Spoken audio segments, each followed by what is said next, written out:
The Zamboanga siege of 2013 has created more tension, fear, and division in the city, especially among Muslims and Christians. The recovering program to build better Zamboanga is moving in many ways.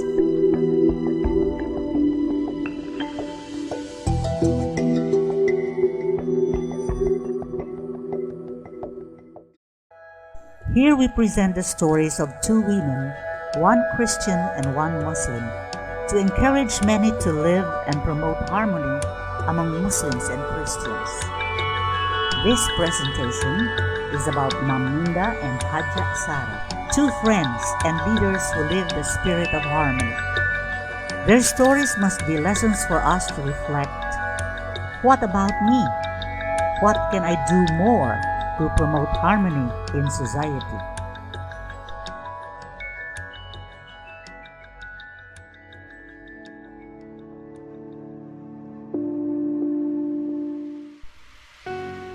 Ma'am Minda is the current president of the Silsila Dialogue Movement.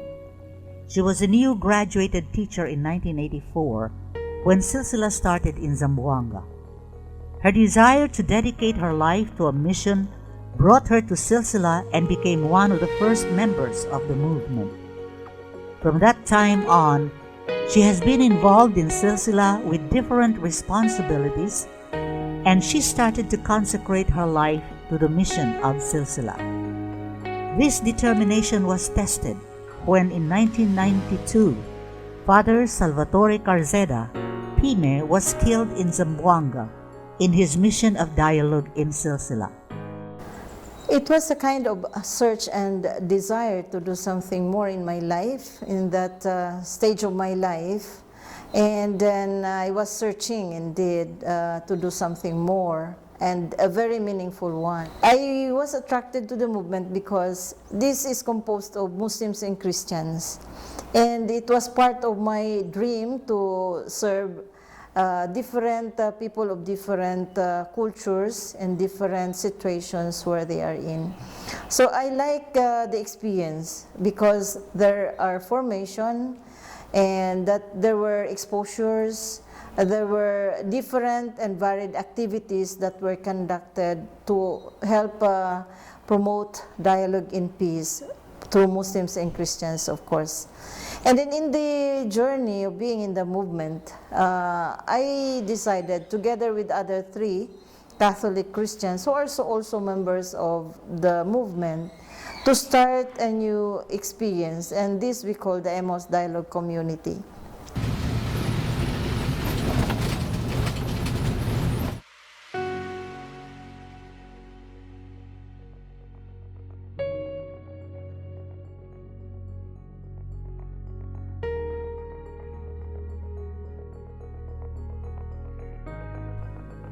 We are here in Padayon Center, in the area of Martha Drive, Santa Catalina, one of the areas heavily destroyed by the siege of 2013. It is part of Ground Zero. It was one of the first places occupied by the rebels and the hostages, and later subdued by the military. From the time Emmaus was able to enter again in Padayon Center, Ma'am Minda had given a lot of attention to the people, Muslims and Christians, who, after the siege, have been fighting through peaceful means to claim their land and rebuild their houses. Ma'am Minda has been a major actor in this effort, working together on the side of the people to defend their rights.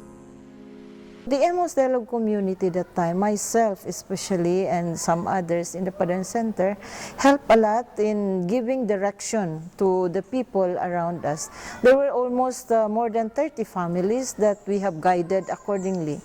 What we were trying to build up with these people among us, with these families, is how to regain back that friendship and how to rebuild back the trust even among us, and how to be in solidarity solidarity with one another. People express their sentiments, their anger, but you know, this, when we started to get involved in assisting them, we try to encourage that after all these things, it will pass and we cannot solve the problem with anger. And so there was a kind of understanding. So it helps build a common understanding that we have to get what is due to us, the benefits for us, but in a manner that is very harmonious, with that spirit of being in harmony with one another. So, and also we encourage each other to pray that things will be attained. No, what they need will be given back to them. They can get what the government is supposed to give. Thank God, this time they are happy because the city government gave attention to them. But it was not we who personally approached them, but we helped the people go to the right person in the city to express what they need, and thank God the response was very positive. Most of them are here starting to build their own small houses. They have already the proper documents and they are not afraid to stay anymore in their piece of land. But this is our experience here in the Padayon Center.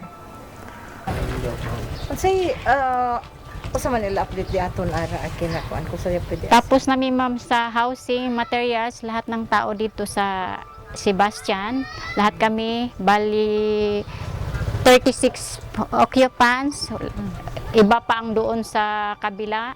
Nabigyan kami ng housing materials. Kana na. Lahat na, mga kapitbahay namin, nagsama-sama kami lahat doon. Mga meetings, may mga meetings. Oo, doon sa Padayon. I was doing all these things with the people because the joy to serve and the joy to express my love and the compassion to those who are most in need. And for us, being in a community, a Amos Dialogue community, our mission is really to bring this love, dialogue as love in action. And so this makes us a very happy experience.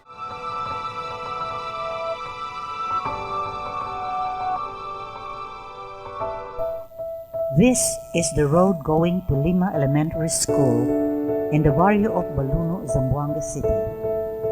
The road is rough, the barrio hall new, and the barrio captain is close to the people and helps also the Silsila Dialogue movement to develop the Escuela del Sembradores, a school for the farmers in that vast mountain area. The presence of Silsila in that area is a visible sign of commitment to promote dialogue with creation. In the lower part of the barrio, there is a group of Muslim families. Meanwhile, in the higher part, most of the families are Christian Chavacanos. They are simple and poor, good people that have the fortune to have as a principal of the elementary school of Lima, Haja Sarah Handang, a committed Muslim leader. We went up the mountain to Lima to meet and interview Haja Sarah to share a very touching story of harmony.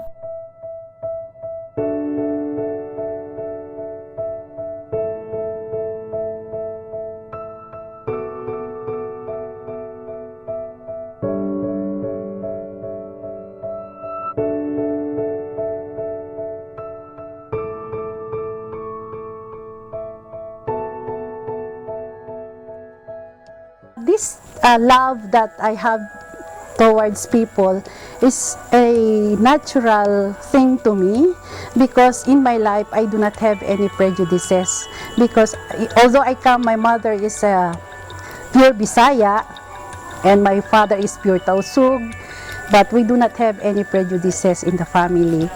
I started with 66 pupils, and so I wonder why is it that this community is huge. It has a big area and we have many families, yet we have only 66 pupils. So it makes me wonder. I asked other pupils, why is it? Do they still have neighbors around who are not coming to school? They said yes. So one day I had a tour It's going to that area, Palanas, that's 4 kilometers downstream, and went again up to Nangka Plain, that is another 4 kilometers going up. It was a very nice experience talking with the people, because they said this school had already existed for more than 20 years, and no principal had ever reached them to talk to them. And so I asked what was the reason for them for not sending their children to school. They said it's because the distance, and they have to pay for the school. Said we will do something for that, send your children to school. And this is where I get 159 up to this time. So I started to build the school physically, improve physically, like the Silsila Dialogue Movement gave us that kindergarten classroom, which really had generated enrollment in the kindergarten, because when I came, there was no kindergarten school in this area. And with all the facilities that we have from the local government, from the DepEd, it really helped the pupils increase the enrollment, plus their interest towards studies was also motivated by the environment that we have in school. I was asking them, why is it that you do not have any birth certificate? And they answered, Ma'am, our parents are not legally married. And so I started to ask, because I am a Muslim, my experience as a Muslim, we don't have this kind of problem in our group, no? So I asked, what can be done? Can we possibly arrange a group for marriage and everything? So I started to ask the civil registrar. I wrote to Father Nebio again, if it is possible.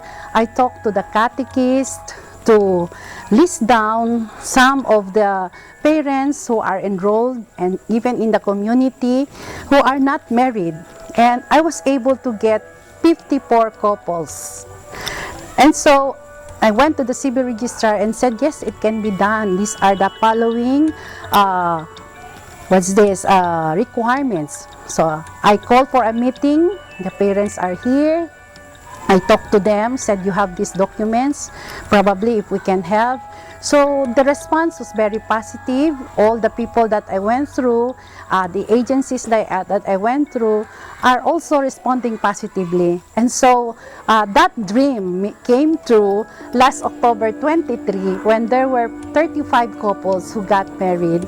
The liturgy was done in the chapel, and the reception was done in Lima Elementary School.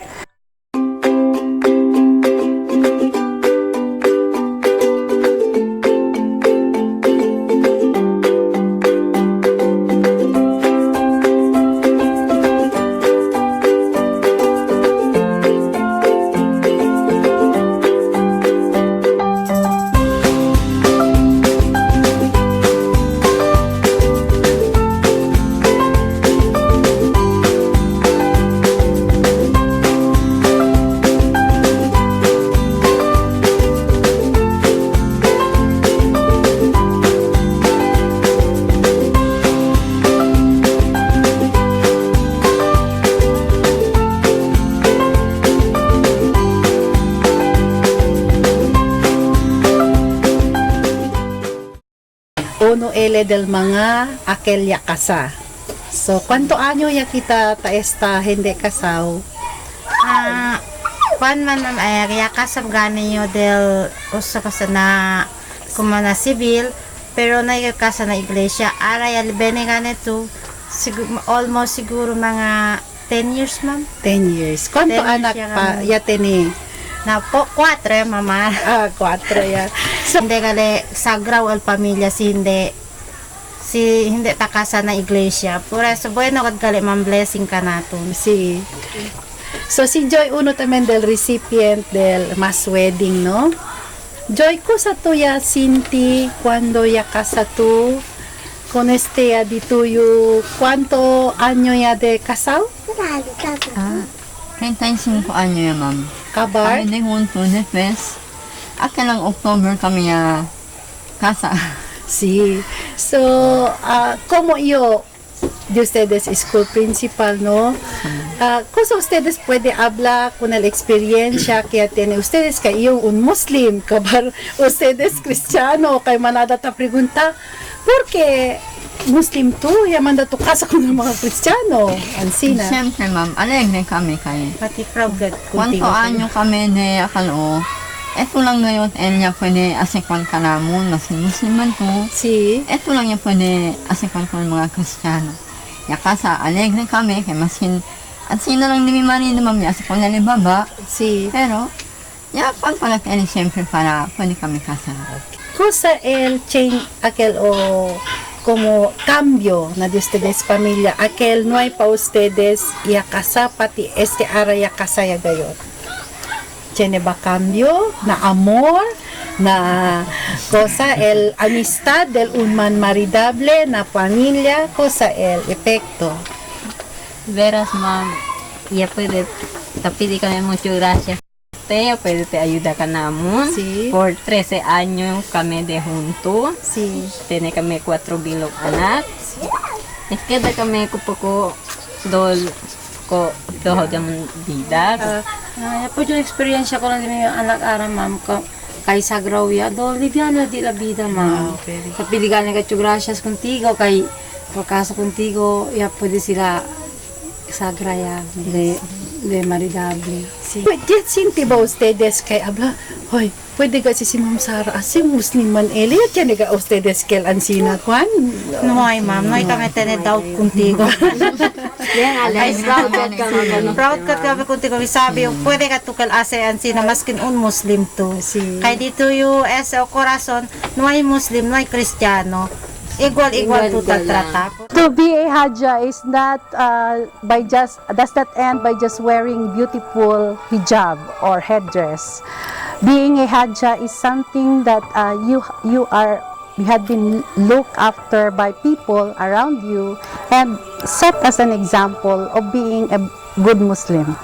And one of our, in the Quran it is stated there, one of our vows that we have to remove all the prejudices in life. That's why we stoned the tree Satan in Jamarat, where we leave all our prejudices there so that we don't anymore carry those prejudices when we come back. And one of those is to love our fellow men. And what I did for Lima is loving my fellow men, regardless of the religion that we are practicing. Mom Minda and Hajja Sara are among the many models that we can propose. What about you?